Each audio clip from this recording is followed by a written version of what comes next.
Hey friends, how you going? Good to see you again. Thank you very much for joining me. I really appreciate your company. I've got an exciting show for us today because what we've got is a lot of new products to demonstrate and bring out.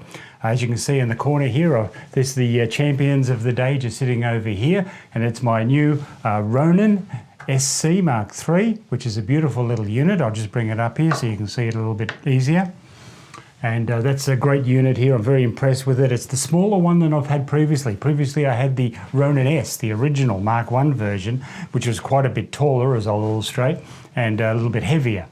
And it wasn't a bad unit. It actually worked very well for me, and it served me well for many years. The dilemma was for me that it was just a little bit more complicated to set up and time consuming, and now they've got new tech that is absolutely fantastic. Not only does it perform extremely well, the new model, but very importantly, it's also very user friendly. It has a great interface.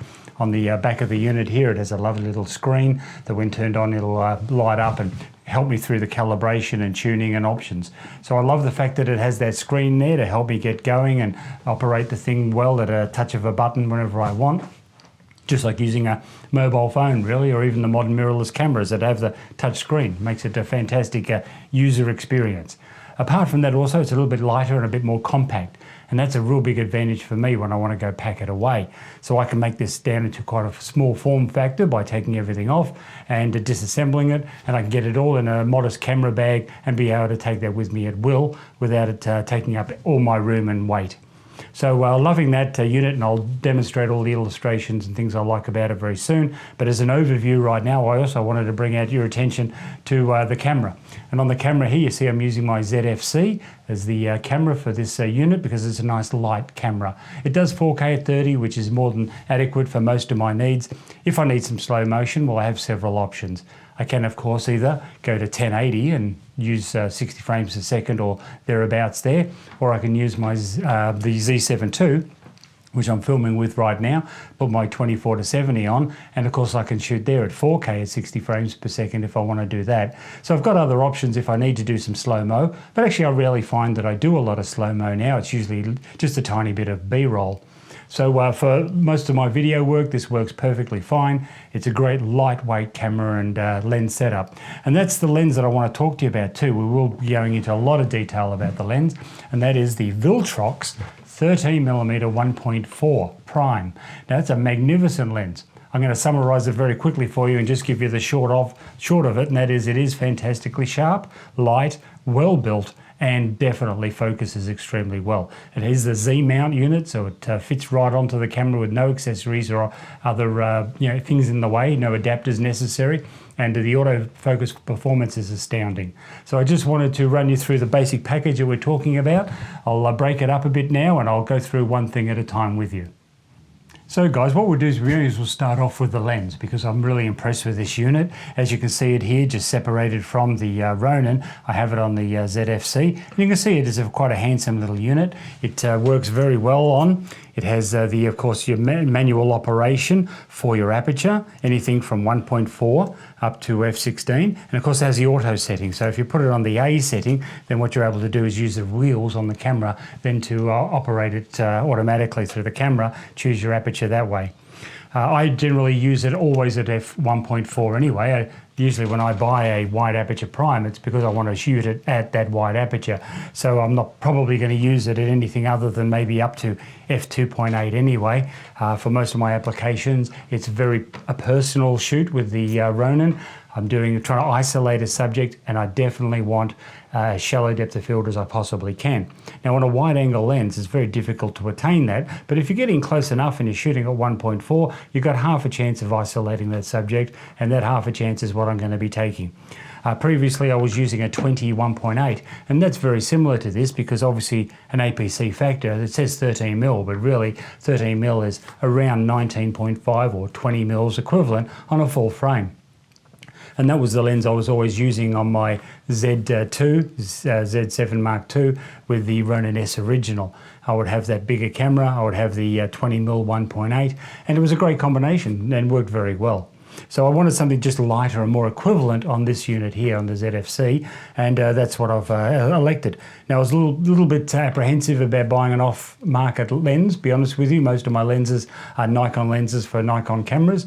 I think that that's the compatibility thing that you want. You want to work with the manufacturer's own products where possible, but that doesn't mean off-camera brands are no good. I've used Sigma lenses before and converted them on, and they've always served me very well. And this illustration I've gone with Viltrox. Now this isn't actually my first Viltrox purchase, first actual lens purchase from them, but as you can see from this little unit here, I had the Viltrox converter for doing macro photography. And this is a wonderful little apparatus, this one here. It's actually for the Z-mount system, so it snaps right onto the camera and you can put any lens on it you like, and you get autofocus and you get the macro option. So I already knew that Viltrox do make quite a good, decent quality product that does work on the Z system. So I had at least some confidence it could perform well. And the autofocus on this one here is actually quite great. So I had no issue that they could perform autofocus if they had to.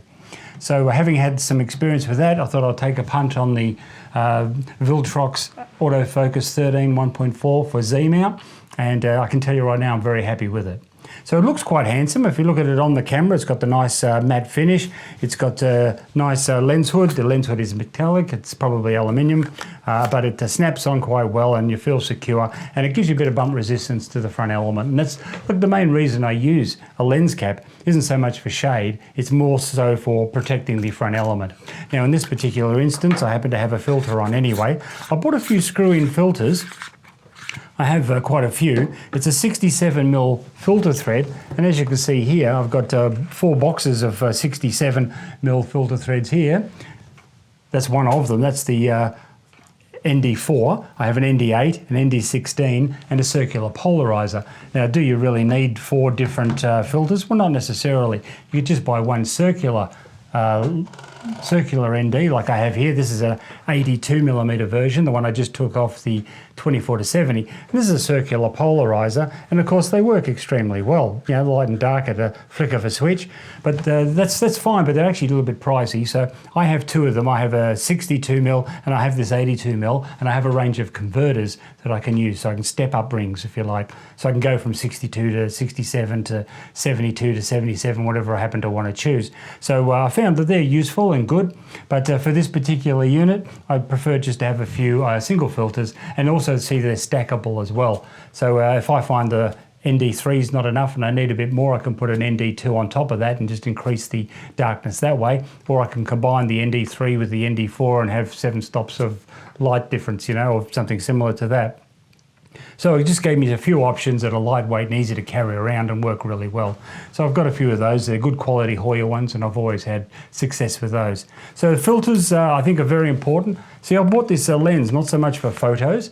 If I want to take photos, I'm going to use my Z7 II with its 46 megapixels. Probably use the 24-70 and do some landscape photos with that, because I get more megapixels. But with the 21 megapixels here, this one I'm usually really dedicating for video. So this lens for me is a video lens. That's what I've got it for doing it on the Ronin. I need something wide. If I want something a bit longer, I can put the 24-70 on, and it gives me 35 to 100 if I need a longer focal length. But certainly for this unit here, I'm very happy with it, and I think that this is an awesome lens, and I'm really, really impressed with their build quality. So as you can see, I have the box here in front of me, and I'm very impressed with the build quality even of the box. So let's just run you through that so you can see just how well they look after their clients and how interested they are in making sure your products are in decent condition and good quality and are very safe. Now this is actually quite tightly put together. I'm putting the cover, if you like, here is the cover here, and I'm putting that out there just to display it. You might be able to just pick up that and see it. And here we have the actual hard box now, and I'm going to separate these two, see if I can get this out. Just give it a shake to open it up a bit. There we go. Jiggle it out. And there we have it. So we've got the box there, it's well padded. Of course you get your instructions. You get a little satchel for it, and your warranty card, which is great. But what I'm really impressed with is when you look inside the box here and you actually start having a see of how they package it, you can see here you've got a beautiful foam security. So here it is. This is like a foam rubber, if you like, to keep the lens nice and safe. You can see the little cavity in there, and of course the lens goes in here, and in the other box, in the bottom of the box here, you have the other half of that, which, as you can see, it snugs it in there nice and firm and tight and well padded, and you've got a good inch of foam there to make sure it's safe. So you know what I highly recommend? Keep the box. Don't lose it. Keep the box, because that's an excellent option to pack it away. If you ever have to travel, say you're traveling interstate or something like that, and you want to make sure that the lens is really safe, you can put it back into this box and transport it in your case, and you know that it's going to be perfectly fine and never going to get damaged, because that's a great little case, and an option that they've given you here to protect your lens for a lifetime is a wonderful option. So just put those away. Also, it's also great when you keep the original boxes for resale. So should you ever want to sell it again and upgrade on a different unit, of course you've got the box in perfect condition, and it looks so professional when you go and resell. Put it on eBay and say you've got the original box and it's well padded. That gives everybody a little more confidence that you're also respecting your unit, but you're also presenting it to them as almost like it's brand new again. So yeah, definitely keep the boxes where possible. I think it's a great idea. So that was the box it came in. The unit itself, if I just take it off the camera here, you can see that it has a nice metal mount. There is a little dust-proof seal that is blue, and that's good. All the connectors are there, and of course it has, very importantly, a little USB slot so you can actually update its firmware. Now, isn't that a terrific idea? So it never becomes really obsolete. Just like Nikon, they'll give you firmware upgrades. So Viltrox here will give you firmware upgrades, and you can make sure it's always current with all your cameras and all the various options that are available. So just sneaking this back on again. Here we go, see if I can do that nicely. There we go. And so it's all safe, and as I say, I think it's a very handsome little unit. All right. So I'd like to show you a few photo samples just to illustrate that I'm not just talking up the company for no particular reason. I have given some shots and illustrations to show you. Now, I took some photos of my little friend, the little robot, and of course I've taken a full body shot of him with the lens, and then I've zoomed up 100% so you can get an idea of the quality. Now, on a lot of lenses I've had experience with before, they can look really good when they're at f4 or f5.6, but often when they're wide open they're a bit soft. Well, that is not the case with this lens. Unlike the Nikon 40mm f2, which was a great lens at 2.8 and f4 and on, at f2, unfortunately, that lens was dramatically soft, and I wasn't very impressed with it. So with this one here, for example, though, so I'm actually really impressed with the lens, and particularly its sharpness. So it doesn't matter if you're shooting at f1.4 wide open or you're shooting all the way at f8. It's sharp along the board. Now, is it exactly the same at, say, 5.6 as it is at 1.4? Well, no, there is a slight softening, but it's so slight, I would say it's 90% as good as it gets at 1.4, and that's really indiscernible. Unless you're zooming right up 200% and pixel peeping, you won't notice a difference. And what I look at myself, I zoom into an image at 100%. And if it, to me, is not discernibly soft, it's a good lens, and that's sharp. And if you stop it up to 1.8 or f2.8 and it's razor sharp, then that's quite good. Well, this one here, even at 1.4, is astoundingly sharp. I would rate it at any of the best Nikon lenses, it's equivalent at. So I've owned a lot of primes from Nikon. I've had the 20 1.8, 35 1.8, the 50 1.8, the 50 1.2, 85 1.8, all those primes. And wide open, this is every bit as sharp as they are, as in my opinion. So I'm very happy with it. The quality is every bit as good as any Nikon lens that I've owned, and I'm very happy with it. So I give it a 2 thumbs up as far as the sharpness rating and usability. The autofocus capability is very high, very good. I can't fault it. In fact, it sticks on the eye and absolutely keeps focus and sticks with it. So I'll give you 100% on that. You can be absolutely confident in the product. And I'm using this for video, so my subject is moving. So it's great for photos. Yes, I've tried it. You can get focus and it'll find focus every time. So it'll track the eye, find the eye, no problem at all. But for video, it's really important that it does that because the subject's moving around, and it absolutely nails it. So I'm very impressed. I was going to do a little video sample for you, showing you the back of the camera and how it follows the eye, but unfortunately my neighbours were quite noisy. They were doing some works and yelling and mucking around, and it was just a bit disturbing. So sorry I don't do that this time, but my next video I will show you the video samples, because what I'll be doing is going to a Comic-Con exhibition, which is the anime gaming show, and I've already booked out myself with photos photos and video all day, and I'll be taking the Ronin and taking a lot of photos and video, and I'll show you the samples of that there. So you'll see that it works and it's really good. In the interim though, I do have some photo samples I will show you. I took some photos of my little robot friend, and what I did is I took a full frame photo of him with the entire image, and then I've cropped in 100% just to his chest so you can see little buttons and gauges on him, and you can see how sharp it is. And I'll show you it at 1.4 and 1.8 and 2.8 and F4 and so on, and you'll see that it has almost indiscernible difference. The only difference in the sharpness you actually can pick up is that you can see more of the background in focus, so that appears. It's like an optical illusion. You think the image is sharper just because there's more in focus and more sharp, but really if you focus on the chest area where I've focused myself, you'll see that there's no real difference between f1.4 and f5.6. It's really a great lens that way. It is very sharp on what it's focusing on, so I have confidence. So that was my general review of this lens. I'm very impressed with it. I love the feel and look of it. I think it's a great buy, and for $600, how can you possibly go wrong?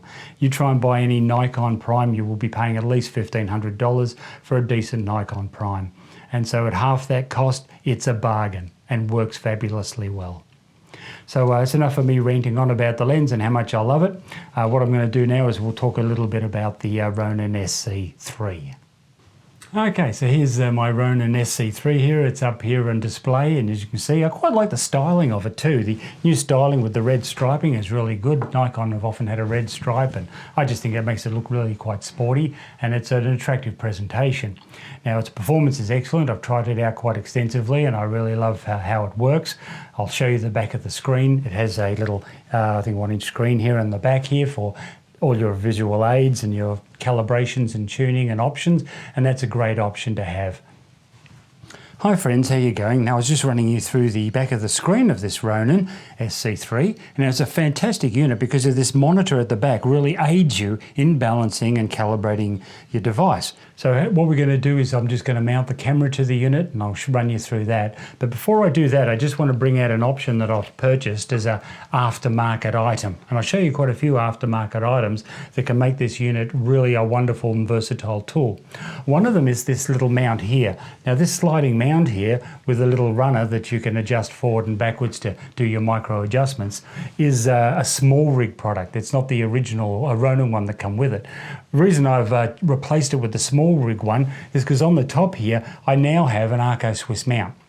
So small rig make one exactly for this unit that enables you to be compliant with the little wheels and all the gears inside the unit. It fits on beautifully. It's made of high quality aluminium, but what it is attractive for me. It has the Arco Swiss mount, so I don't have to convert mounts around and go from one camera and change a mount and then go to this camera and change another mount. All my Arco Swiss mounts on the bottom of my cameras fit straight onto this now, and it's simply just a snap-on, snap-off arrangement, which makes it for very quick. Okay, so I'm just going to mount the camera now to the Arco Swiss plate, and I'll show you how that works. So what I do is turn around where it's convenient to see, place your camera in there, we turn the screw in nice and tight and make sure it's secured. It's very important that when you're putting this in, you double check and make sure it's sitting flush and in the plate so it doesn't fall off, because it's easy to be in a hurry and be a little cheeky and not pay attention, and it may not be sitting in there straight. That's no fault of the units, it's just you can be in a hurry, it's on an odd angle, it's often hard to see. So once you've checked that it's on securely and straight and everything's great, then we're almost ready to calibrate and set up our balance. Now, before you balance anything, you should always, of course, make sure that you're going to have it as you're going to film. And of course, I always use the flippy screen here with this unit. Why wouldn't you? It's there and it's convenient and easy to maneuver around. So having the flippy screen, I'm going to be using that to see where I'm going. So make sure that that is out when you're going to balance the unit. If you're going to have any filters on, for example, definitely fit your filters before you balance, because if you don't fit all your filters and all your little apparatus, including, for example, the lens hood, if you're going to use it, if you don't have those already fitted and ready to go, then when you try to balance the unit, of course, it's going to be out of whack, because there's no use balancing and calibrating and then starting to add items on, flip out screens, and you change the whole structure of how you balance the item. So make sure everything that you are going to use is on before you even start balancing. Now, how do we know that this thing's going to be balanced and any good? Well, look, I tell you what I'll do. I'll just take the locks off. There's a few little locking points here that help us balance. And as I take them off, you'll see now that it's free and loose. It's not in its set locked position. Now, how do you know the thing is balanced? Well, I've already balanced this, of course. Is such things as this. So once you're setting it and you point it down, it stays down. If you point it up and it stays up. If you point it left, it stays left. If you point it right and it stays right, then you know that it's well balanced because there's nothing yawing it out of position. So I'll just set those locks back in place to make sure that it'll lock when I wish it to, and we'll turn the unit on. But definitely balance it. Make sure you've made all your adjustments with the clips and the wheels, and make sure everything's exactly forward and back and how you want it, and you can see it just relaxed and then in poised position before you go turn the unit on, or it'll start shaking and carrying on like mad. So I'm just turning it on now. You can see the screen is on in the back there. Power is on. Power was on down here before.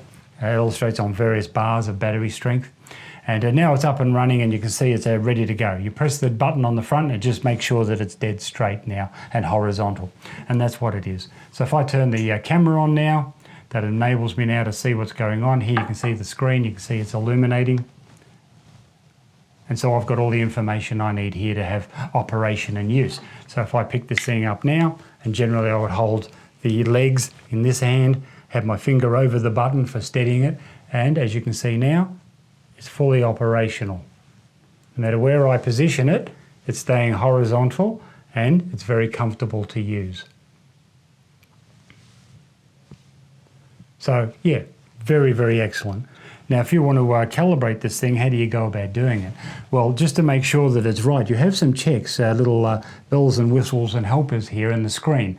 Now, I'm going to show you a close-up, of course, of this so you'll see it in great detail. I'll just run you through that now first.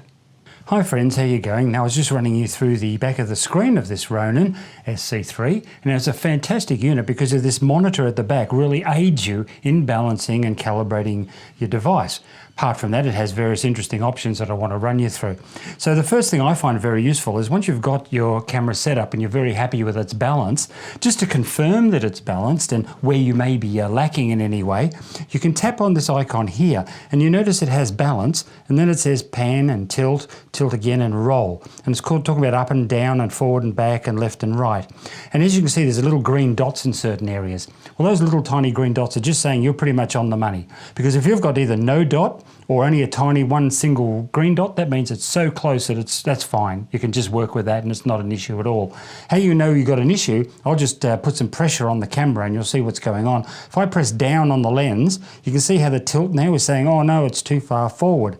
I let go and it's balanced where it was. If I tilt the camera up, it's saying, no, it's too much backwards. And so you know what you've got to do to adjust it. Now, if I put some pressure on the side of the camera, you see the roll, it's saying, oh no, you're pressing too far down right. So you know that you've got to come left a little bit. And same if I tilt the other end, you can see how it's illustrating to you where you're going wrong. So I think this is a fantastic option here for aiding in your balancing and certainly for confirming that you've got your balancing all perfect. Now, if we just scroll out of that, we just press the little icon to get out of there and we go onto this icon. This icon here is talking about your calibration. So you've got, there's your basic numbers that you're going to be working with, your tolerances, and you see start calibration is written there. So if you press start calibration, this will automatically now calibrate the camera, and you'll see it goes through a mode and it takes about 30 seconds. And then you can hear it actually, you just listen here.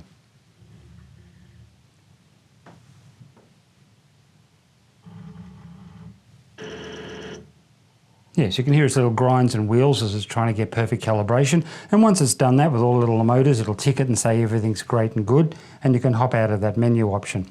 So other menu options are available, such as your speed of the unit, how it's reacting to you. You want it slow, you want it fast. You can do a custom menu of whatever you want as well. I prefer, usually I go for medium, and I'm generally happy with that. Then there's, of course, another whole screen of options where you can go into all various tools and you can scroll up and down on that and knock yourself out having fun working out exactly what you're after there.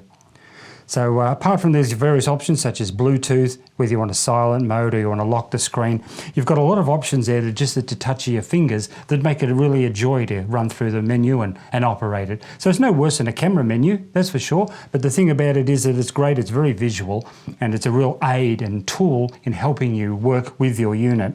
Apart from that, of course, you have a little scrolling wheel here, which really works like an electronic ball head. So when you've got the Ronin, for example, as I have right now, fixed on a tripod, what that enables you to do is basically run the camera left, right, up and down and around as if it was a ball head but motorized. And that's a fantastic option because it saves you cranking and gearing and jerking the camera around. It's a very smooth and silky operation. So yes, this unit can be used also on a tripod. You don't have to only use it handheld and run around. So this is very good. And on the side here, which you can't pick up just in this position, but on the side you have your PTF, PF and FPV modes. And of course that's really handy because if you've got these sort of modes going on, I'll just bring it around so you can see what I'm talking about. There we go. Oh, I'll just get that in focus. And as you can see there, that looks a little great. And you'd use your little guide here. And you've got all those options there, just at a flick of a switch. So that's fantastic. I just want to run you through that. It was a simple little illustration, but I thought if you see what I'm talking about, you know that I'm not going mad. These actually things do work and they're operating really good and very user-friendly, which is important.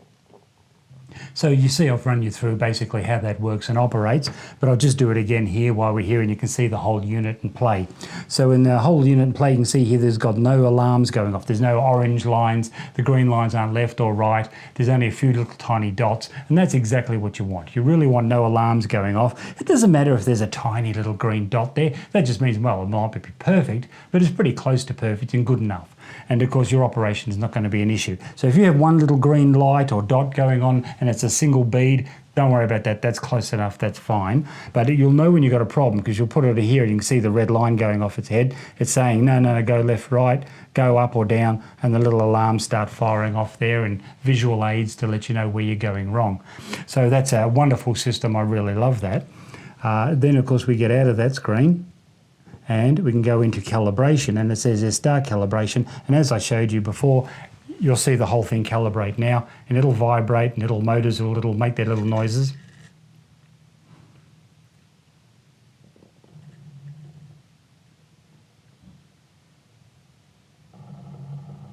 There you go.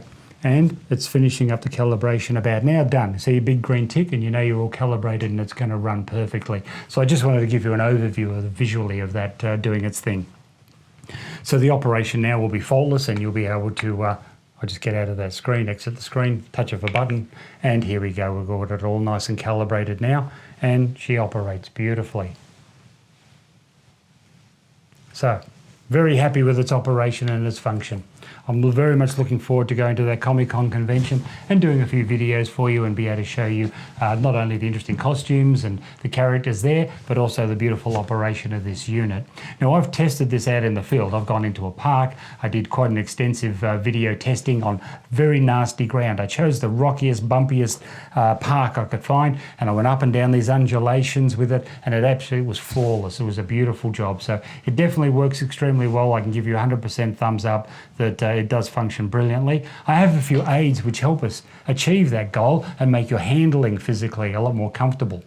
So as I was saying, guys, I got these attachments that are very useful, and this little tripod mount foot comes with the unit, of course, as standard with the Ronin unit. But if I take this off, I'll just illustrate for you that it is a wonderful little grip and unit and keeps it stable on the bench. But if you want to hold it in the field, this isn't going to do it for you. So this is why I have these wonderful little rotational Arco Swiss plates on. So I have an Arco Swiss plate here, which is just standard, and then I put a little rotational Arco Swiss mount on the base of it, rather than just the screw-in system. So the system they give you is just a thread and you screw it in, but then it can go in any old way and you really got little control. So having that Arco Swiss plate on, of course, means that what I can do now is if I fit that, without dropping everything off, here we go, just fit that, there we have it. And I put this down, of course now I have the luxury option of being able to rotate the camera around, almost like a nice smooth ball head arrangement. So that's actually quite interesting and useful. But more relevant than anything, it enables me now to push it into my chest, take the weight off the unit, and I can now hold this for, well, very long periods of time, 5, 10, 15 minutes, without any stress, because I'm able to dig that into the ribs and make myself very comfortable and take all the weight off the unit. So this isn't a heavy unit, but if you're holding it out for any length of time, your arms are going to get tired and all of a sudden you start shaking and getting exhausted. So rather than do that, if you've got an extended period of time you have to film, having this rotational system means you can make the legs fit into your body any comfortable way or position you want, and to take the weight off the unit, make it very comfortable to hold at length. On that same theme, if you want to, because there's now Arco Swiss mount, you can use a tripod. Now I've got a little tripod here just for illustration's sake. So what I'm going to do is just open this up a little bit as quickly as possible, without wasting too much of your time, guys.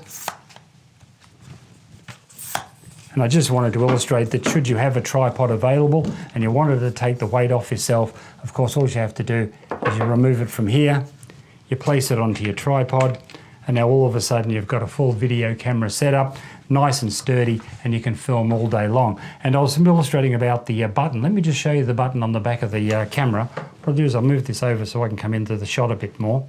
There we go, that's more comfortable. And here we go. Let me just show you that. See that there? You've got like this fluid ball head. Now I'm going at its full speed and quite fast, but you can slow that really down if you want to with the button. See how slow that's moving? You can do sort of various different pans just using the button. I go very slowly over. See how you can maneuver that? So it's just like having an electronic ball head, isn't it? Isn't that a fantastic option? So if you've got a tripod with you, this can be a really cool unit to have around for video. You can have it very stable and sturdy. You can have it portable and brisk to move around in a few seconds. All I have to do is screw that off the tripod from filming steady, put it on here, and in those few seconds I've gone from a tripod setup to a completely portable setup and then back again if I wish within 15 seconds. So how awesome is that? So that's why I like to have these Arco Swiss setups, to have a lot of versatility and options. So I just put that tripod out the way and down. Now what other options have we got? Well, a very important option is this item here, is a handle. Now let me show you the box that came in. Small Rig make a lovely little sling handle for you, and it comes in a safe little box like this, and that's actually the unit there, and I think it's awesome. It's actually made specifically for this product. Now why did I buy a Small Rig one and not any other brand? Well, I just really like their products. They actually do quite well. I'm not sponsored by them, but I just have a lot of their stuff, and they do look after their customers. They make some brilliant stuff. So I'm just going to put the box down, because that's not what it's all about. It's all about the actual handle that came in the box. Now this has got so many options on it, I really love it. So you've got a very secure metal teeth grid here, so you can adjust the angle as you wish. And all you have to do is you just tighten up that little wheel and bang, that's locked in, that's not going anywhere, it's nice and firm. The attachment is a great idea. It has these little clamps on the side here. Let me just get it around so I can actually see what I'm doing, and you can actually see what I'm up to. It has a little tightening wheel, and it has a little button on the back here which you flick sideways to lock in. So when you want to lock the handle into this arm here, I'm hoping this won't be too awkward for me, but here we go. And see, it locks it in and clips, and then you just screw it in. Screw it down nice and firm and tight. You don't have to crank it up like craziness, but just get it firm, and there you go. Now you've got a handle. So I can adjust the handle, as I say, to any comfortable position I wish, and now you've got this briefcase sling mode. So you can hold it up. So if I illustrate it this way for you, it might be better for you to see. And you see you can walk along and have a very low slung to the ground effect with your Ronin, and it's so comfortable to hold now. So that's very, very practical and convenient. So the handle is actually really important because it gives you many options of holding. Even straight up and down the handle comes in very useful. Changes your hand position, stops them getting tired. If you're always in the same position, you can get a bit of fatigue. But if you're able to change your hands, change the positions where you're holding the unit, it does help your body relax and be more in control. But that's a great option there. You've got your handle, and of course you've got a lot of attachment options. Screws that are placed into the holes they have there, they're ready and available should I need them for any mounting options, which I'll walk you through a little later. Up the top here, for example, there are 1/4 inch screws and a big 3/8 hole in the top of it as well. So you've got various options. I'll run you through exactly why I want that and why that's useful to me. If you come around the other side with the handle, you can see here that I have a few 1/4 screws in here, handy to use whenever I want them, little thumb screws. And of course that's great. And of course you have the mount here extended out. So we previously had a mount and we used it to mount the handle, but here we have one of these little mounts on the side as well. So it's just extended that out and means you've lost nothing. By having that in, you haven't lost the mount for putting another accessory. So you've got these 1/4-inch holes, you've got a 3/8 hole, all various different mounting options available for you for your accessories into the handle itself. But very importantly, the handle is beautifully molded, rubberized and very comfortable to hold. Have you noticed also they've carried on with the same styling? So this here has the red striping. The small rig handle has the red striping to make it compatible and look the same. So it doesn't look like it's an aftermarket product. It looks like it was actually made by or for the manufacturer. So I'm loving the handle. I think it's a really important option to have. I think it was just about $120 or something like that, and I was very happy with the purchase. It was well worth it because it's a great product and works extremely well. Now, are there any other options you might say that I would want to put on? Well, I have them here and I'm going to run you through them because I think these things are fantastic. So these options here is a great little stabilizing option, because with a Ronin what you get, of course, is you get 3 axis of stabilization. But what the axis of stabilization you don't get with these is the up and down motion, the 4th axis. So if you've got, for example, a Steadicam, you were familiar with the vest and the mechanical arm, that was excellent at that 4th axis of stabilization. It was terrible, however, when it came to horizontal, but this one is excellent at horizontal. So we've lost that axis of stabilization. It's only your arms really now that are providing that 4th axis. If you want some assistance, you can place these on, and I highly recommend we do that. So these things here just screw on very, very simply, the little handles, and it's just like a thumb screw to get them on. Doesn't take much of anything. Again, they just slot into the side of the camera because these things are designed obviously for this unit. And so I'm just going to turn the little red thumb screw, make sure they're in nice and firm, and there you go. It's a safe operation. We've got it all running. And you see what we've got going on now? You see that shock absorberness? So you can adjust these at any strength you want by turning this knob here. This adjusts the tension. So if you've got a lot of weight on, you tighten them down. If it's a very light unit, which this one is, you lighten them up and just turn them the other way. You can adjust the handles at any angle that you wish to happen to have them to make them comfortable for you. I have them this way. You may notice that there is an extended grip. That's the forward angle, molds into your fingers. And so, as I've said, now we've got a 4th axis of stabilization. Now, where is this handy? This is extremely useful when things like going upstairs or bouncy ground. You mentioned previously I did about going into some very lumpy ground over rocks and twigs and branches in the country. Well, if you're following someone in the bush and it's bouncy ground, to have this option here as you're walking along to take the shock out of the movement, it's really awesome. All you have to do is extend them out. When you release them, they naturally come in tight. Then they're not working. If you compress in when you hold these, they're not bouncing up and down at all, and you've just got full control of a handle system, which is a great option as well. You just push them towards yourself, press them in. But when you release them out, that's when you get that 4th axis of stabilization. So they're a wonderful crane accessory. Crane TV make them. It doesn't matter what brand. There are multiple brands that have this sort of an option for your Ronin. I've chosen those ones because I also like the fact the styling is the same again. We've got the matte black, we've got the red trim again. So it's all matching and looks all very professional, doesn't it? And I think that's important. When things look and they match and they look the same and it looks like it's built for the manufacturer, then you feel really dignified and comfortable with what you're doing. You don't want bright yellow handles with a red and black unit. So the fact that they match beautifully, I think is really good.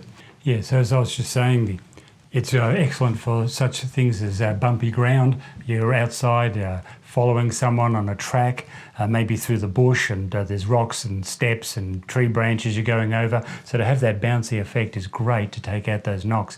Secondly, very useful for things like stairs. So if you're following, say, a bride down a staircase and you were filming as a wedding photographer or videographer, it enables you to have a nice smooth flow without the jerk of each step as you're coming up and down. So it just smooths that out, beautiful, makes it very fluid. So that's another accessory that we can use that I think is a great option. Now, you don't have to have all these things on simultaneously. If you're not needing this 4th axis, if it's just not relevant, you haven't got any bumpy ground, you've got nice smooth concrete paths and it's flat, then you probably don't need them. They don't really serve much function unless it is very rough ground. So you would only have them on when you needed them. But it's a great accessory to have with you just for when you need them. Because when you need these sort of things, if you don't own them, you don't have them with you, you ain't going to be able to use them. And then you've got bumpy footage, which is the last thing you want. And so the handle, of course, comes off very quickly too if you wish. But while we've got the handle on, there are a few accessories relating to the handle that I wanted to show you, and I'll just run you through that. So let me turn this around just a little bit so you get a good look at the handle and you can see what's going on. So as you see, I have these two little screws on top. Now you might say, well, what are they all about? Well, they're for mounting a little plate that I have, and the little plate's relevant to such things as using a mobile phone for a monitor and or lighting. So I'll run you through that. This is actually very interesting. So let's say here we have a flippy screen. So because I got a flippy screen, if I just activate it, because I have the flippy screen and you can see it there, you know that of course I can always see what I'm filming. But not every camera has one of those. If you've got, say for example, a Z50, it doesn't have that flippy screen to see what you're doing. So if I were to fold that in and simulate that maybe what we've got here is a Z6 or a Z7, and you're using a full frame setup, it doesn't have the flippy screen, how do you see? Because it's actually quite annoying. With the handle and with this mechanism, at certain angles, around this level here, you can't see the damn screen. You're sort of trying to look around the unit to see the screen on the back of the camera. So that can be a little bit frustrating. So in order to aid you with that, without having to buy a Ninja 5 or something like that to put on top and all those cables, you can actually use your mobile phone and SnapBridge app. And that's what I'd like to run you through right now. So first, how can I mount that? Well, you can just mount the phone clamp on top of the unit because it has 1/8, 3/8 and 1/4 inch threads. But I've found that by using this little plate as well, a little extension plate, and it's just a flat piece of aluminium with a few holes in it. It's not very technical or very complicated. Something you can knock up in anyone's garage, and using a little ball head style mount, this one is actually a video mount, what I can do is now mount the phone to this Ronin's handle, and then I get a very comfortable viewing angle and a touch screen that I can change settings on the camera without having to keep bumping the camera every time I'm trying to make a setting. Imagine videoing and you're making all these adjustments. What a mess you're going to make of your footage. But if you can just be touching the touch screen on the back of your phone, then that's going to be much smoother footage and much easier for you. So let me just rig that on for you. It'll only take a few seconds because I've got this thing already set up ready to go. It's quite simple for me. I just line up those holes. I use the two-hole system, and the reason is I thought if I use two holes, very unlikely for it then to come out. You've got like a backup system. There we go, just getting those in. And these are just thumb screws, so it makes it quick and simple. That's why I'm using them. I have hard screws here with Phillips heads if I want to tighten them down, if I want to use that. But I think the thumb screws are more than adequate and they're very convenient and quick. So that's now mounted that plate on, as you can see. And what I've done is I've been able to project the phone closer to the camera away. Because otherwise what happens is if you've got it mounted directly here, the thing's like right in your face and it's like, oh, it's a bit intrusive. So just to be able to knock it back about 6 inches away from your face just makes it that little bit more comfortable and easy to read and see.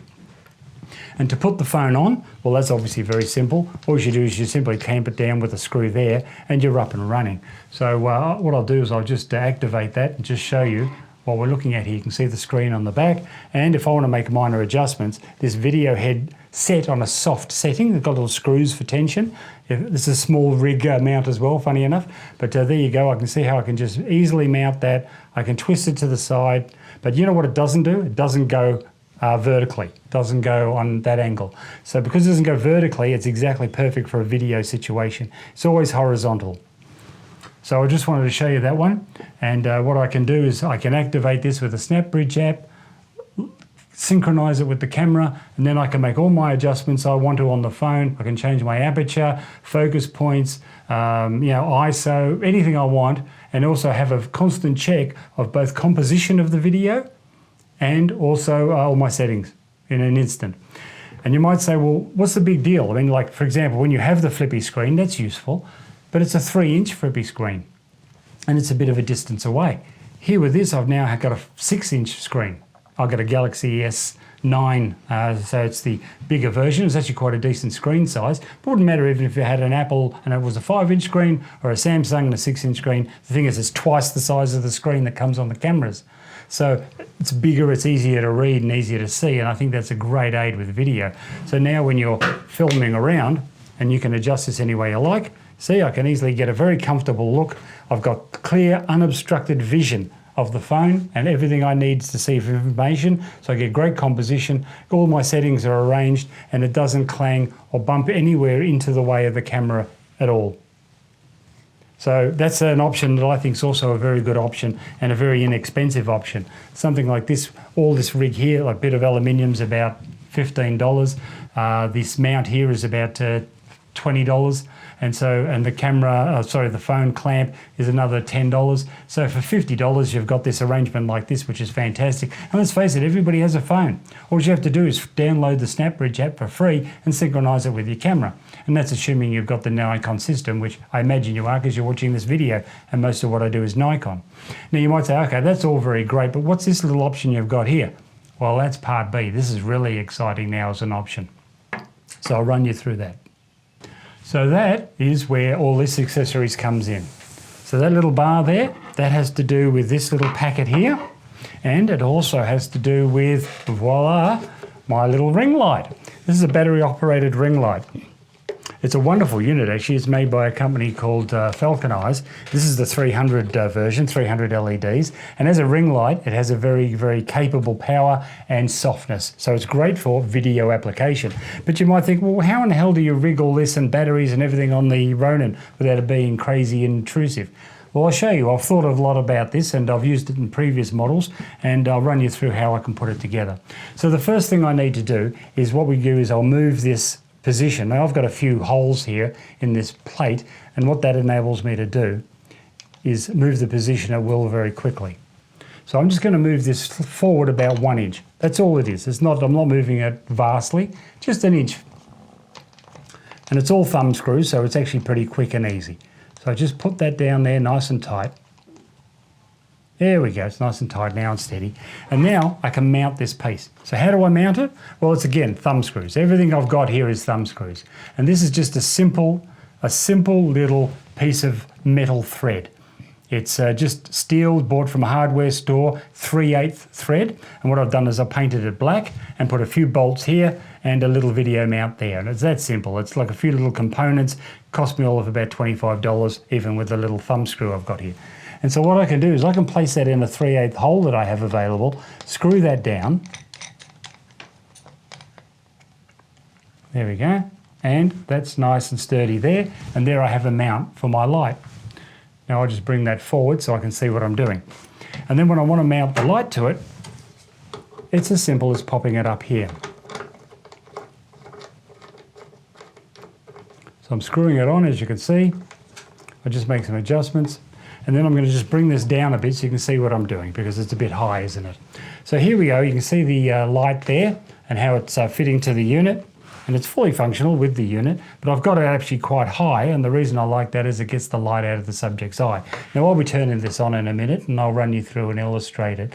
So I might have to recompose because I'm getting a little bit out of scene, aren't I? So let me just recompose the shot and then I'll put everything together and show you how it works. Hey, here we are again, guys. I've obviously reconfigured my settings and got a nice wider angle now.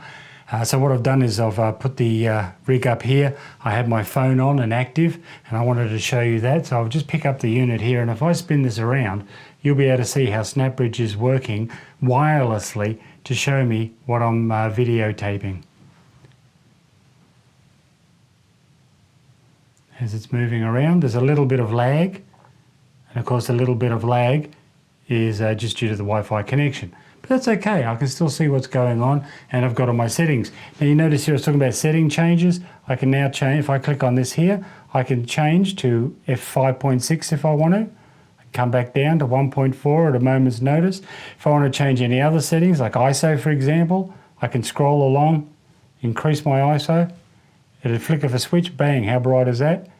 back down to here if I want it, and anything else I want. Lighting, there's all sorts of options that I have here. I can go from video to photo mode, or any other change I wish to make. I can check that it's recording. If I want to start recording, I press this here, and as you can see, I've got the recording icon coming up, flashing red, telling me that the camera is recording. And you notice I'm doing all this now completely remotely just by using here the icons on the camera. So I think this idea of a remote photography thing with the camera is brilliant, but that's not where the joy ends. That's one item that is great if you don't have a flippy screen, but even if you do have a flippy screen, it's actually fantastic to have when you're filming.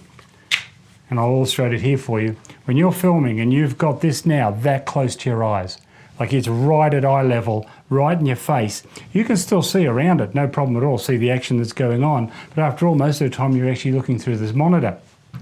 So to be able to have it at this height and be able to look through and see everything that's going on in great composition, and having your options to touch here without tampering the camera and fiddling and jerking it around on the go is a fantastic system. So I'm really loving that. And it's fully adjustable. If I want to get up high and get underneath it, or I'm getting down in a lower system, I can adjust it there. And it's also very good for when you want to turn it sideways and you're following a subject. You want to walk straight, so you're not doing any sort of odd creepy movements with the feet. But you can have the camera facing this way and you can see what you're doing and get your composition right. So how cool is that? So yeah, it's like a fully articulating flippy screen up here as well, adjustable in any way you want.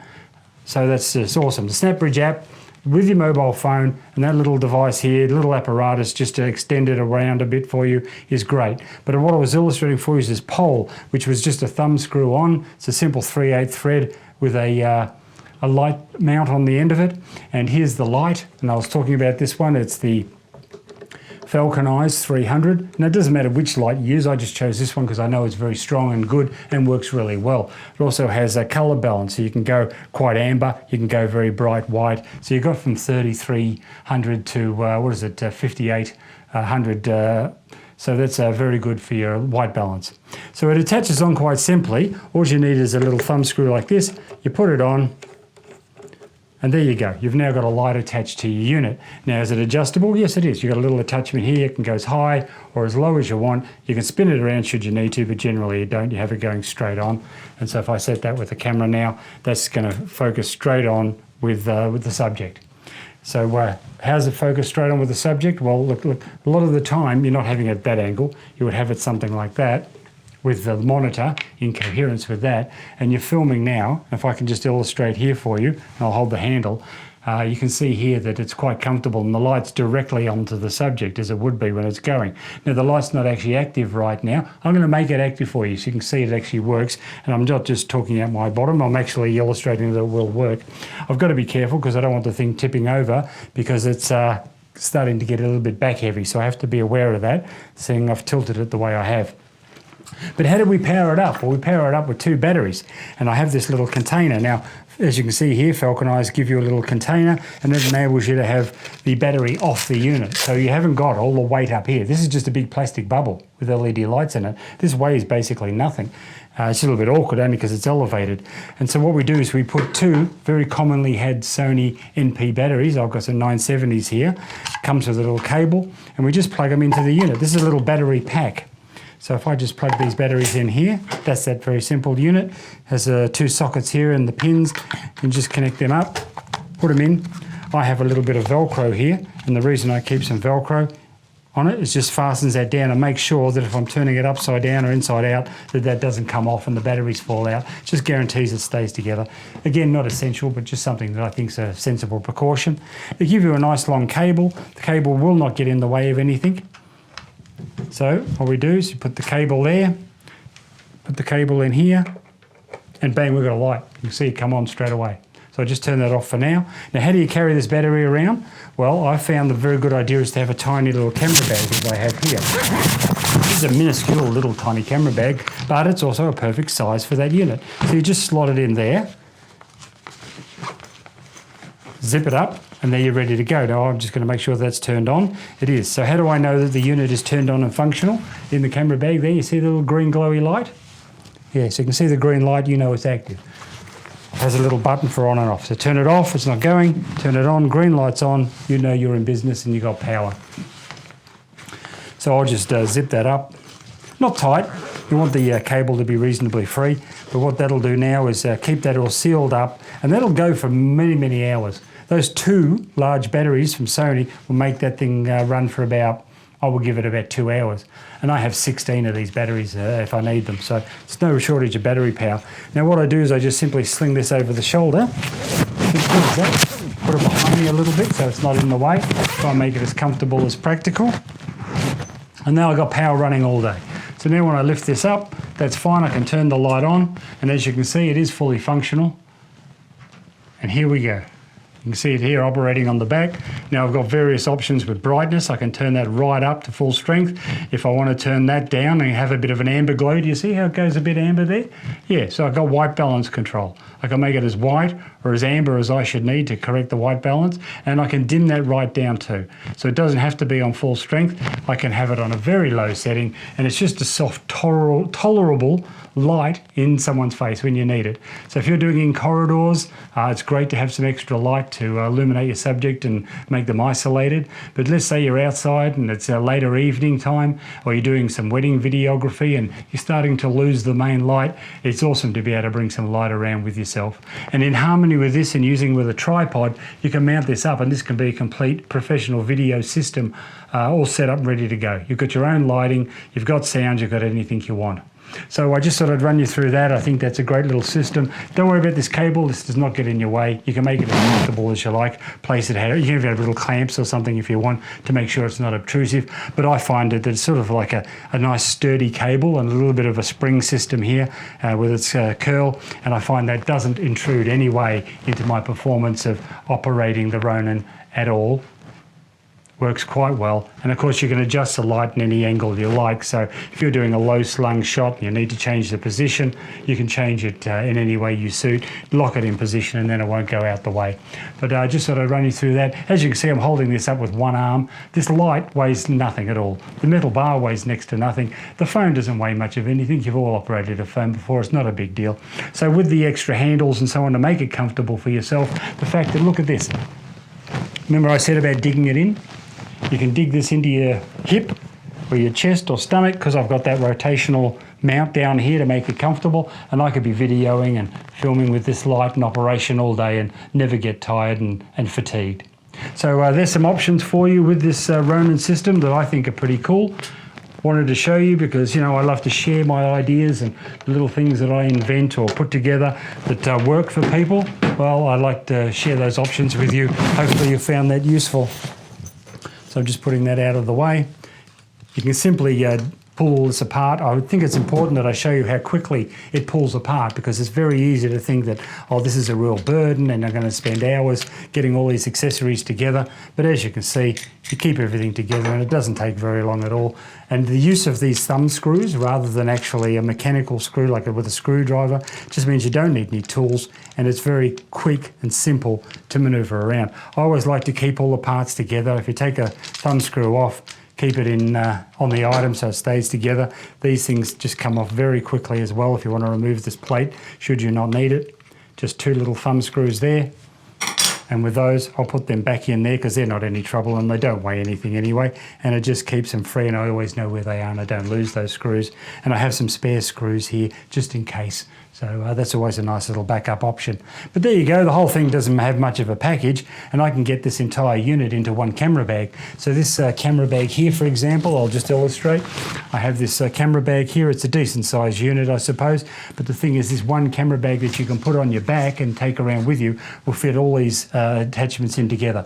So you get the light, the Ronin, a camera, little handle accessories, some batteries, all fit on one camera bag, and you're ready to go in a moment's notice. So I think that's a brilliant system. Now, when we're talking about lighting, the other thing you need is also sound. So how do we do sound with this? Well, if we needed some decent sort of a sound, I'm going to recommend no microphone on top of the unit. You put a, look, I've got a little microphone here, I'll just illustrate. If I was to put something like this on here, which would be very quick and simple, and I could balance it if I wanted to.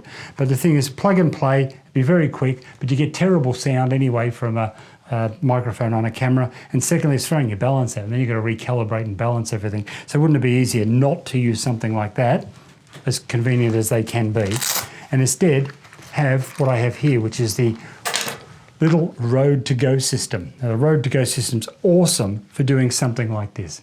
And why is it so cool? Because it's lightweight and weighs next to nothing. And of course then you can have some sound. So in this little bag here, as you can see, if you need to do a running commentary, and that's what we're talking about here, or your subject, for example, needs to be talking, you're doing an interview style, doesn't matter who's got the microphone on them, you can have the microphone here simply clipped on to yourself. There's a little lav mic. Put it up here. So you notice I've got the little fluffy sock on it, and that's of course very important when you're outside, so you don't get any wind noise rumbling through your microphone. So you set that up how you like and how you want to make that comfortable. Pin it on and you can use that for yourself or your subject. And of course this is a remote system, isn't it? So once you plug it in to go, then you're up and ready. One unit goes onto the camera body on top here, which weighs next to nothing. It's not a burden at all. The other one goes onto you and with the microphone. So you simply plug one into yourself and one into the subject. One here. Put that, clipped it under your shirt and in your pocket, just like I've got a system here very similar to this here now. As you can see, it's a remote system here. That's the Deity system, but the Rode one works just as well. And you can have a little clip on you, one on the camera. You just need a cable, of course, to go from your microphone jack to this unit, and then it's all plug and play. Just turn them on, they operate, and you've got sound with you that's portable and weighs nothing. This weighs nothing, a couple of grams, so it's not going to upset your balance. So you can whack this on or whack it off, and you don't have to worry about disturbing your balance, but you've still got really good quality sound with you, and it's very portable and completely a wireless operation, as it were, between the subject and yourself. So I encourage you to get some sound equipment like that if you're wanting to use sound with a Ronin, so it's portable and lightweight. And I found the Road to Go system an excellent option to use. So finally, guys, in summary for the day, I just wanted to show you this feature about the new RS3 from Ronin that I found very excellent. You would have heard a lot of people impressed with this, and it's the fact that the thing locks up for transportation. So let me just show you how you operate that. So in order to create the locking mechanism, you choose the locking system on it, you program it for locking when you shut it down, and once you've programmed it for that, you simply turn off power, and you see that? Thing automatically locks. That's not going anywhere, see that? Nice and sturdy. So you can now carry that around from place to place, or put it in your bag, take it out of your bag, and it's locked and secure, it doesn't shake around. As soon as you turn it back on again, bam, you're ready to video and shoot again straight away in seconds. So that's a fantastic system. I love that. I love the fact that it's so secure like that and makes everything a joy to use. There we go. You can lock and lock or unlock as you wish at a flick of a button. So thank you for your time today. I hope you've enjoyed seeing the run through the Ronin and this wonderful Viltrox 13mm 1.4 lens. Hope you've enjoyed that. Into selfie mode now, and I'll see you later. Bye-bye.